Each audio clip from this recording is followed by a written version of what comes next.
खुफिया साए, एक इल्यूमिनाटी कल्ट की कहानी। एपिसोड 3। अरसलान का हाथ खंजर के दस्ते की तरफ बढ़ा, लेकिन इसके दिल की धड़कन तेज हो गई। पसीना इसके माथे से टपकने लगा।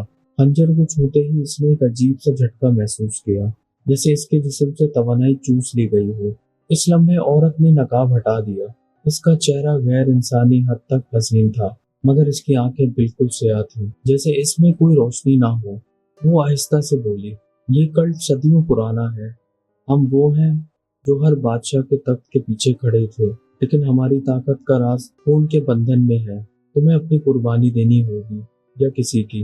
कमरे की फिजा में एक लरसती हुई गूंज उभरी। दीवारों पर बने निशान चमकने लगे। मोमबत्तियों की लौ लंबी हो गई और एक साया नमूदार हुआ, इंसान से कहीं बड़ा, जैसे धुआं और गोश्त का मिला जुला वजूद। बुजुर्ग ने सर झुकाकर कहा, ये है हमारा सरपरस्त, रोशनी का फरिश्ता या अंधेरे का देवता। तुम्हें जो समझना है समझ लो।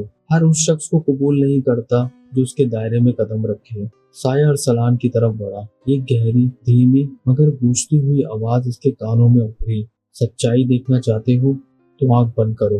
अरसलान ने जैसे ही आंखें बंद की, उसके दिमाग में तस्वीरें उभरने लगी। जंगें, बादशाहतें गिरते हुए, बड़े बड़े रहनुमा मुस्कुराते हुए, लेकिन उन सब के पीछे एक ही निशान, वही आंख। जब उसने आंख खोली, कल्ट के सब लोग खामोश खड़े थे, जैसे इसके जवाब का इंतजार कर रहे हो।